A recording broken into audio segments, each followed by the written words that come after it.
Welcome to Visordown. I've just got back from riding the new BMW S1000RR. The updated model's already been tested at the Monte Blanco circuit in Spain at the official launch, where it was blisteringly fast on track.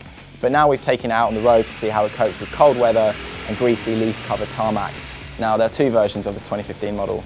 There's a basic variant with 3 riding modes, race ABS and traction control, which costs $13,700.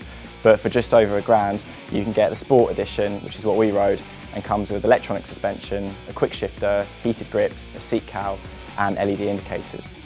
Unlike the new Yamaha one or the Ninja H2, this is clearly not a brand new model, but that doesn't mean it hasn't been changed extensively. It's got different chassis geometry, new engine internals, the electronics have been revised, the bodywork's different, the list really does go on. Perhaps one of the most noticeable things about the new S1000RR though is the size of it. It's absolutely tiny. You ride a liter bike from 10 years ago and it feels like you're trying to wrap your legs around an oak tree. There's none of that with this new bike. It's got a narrow tank which doesn't splay out your legs, and there's no protruding fairing getting in the way either. It all feels really compact like a modern super sport bike. And it handles like a 600cc sports bike too.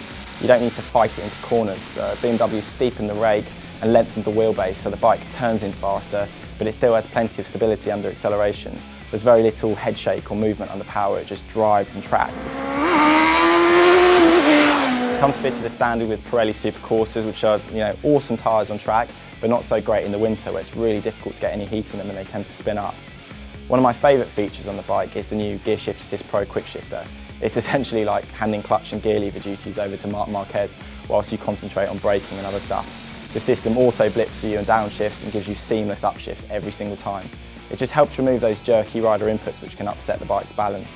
The old S1000RR engine is praised for its endless amounts of power, but it now makes 6 horsepower more and has a dollop of extra torque in the mid-range too. So acceleration in 3rd and 4th gear pulls much the same as a 600 in 1st gear, whilst pinning the throttle in 1st and 2nd is quite fast, it verges on scary.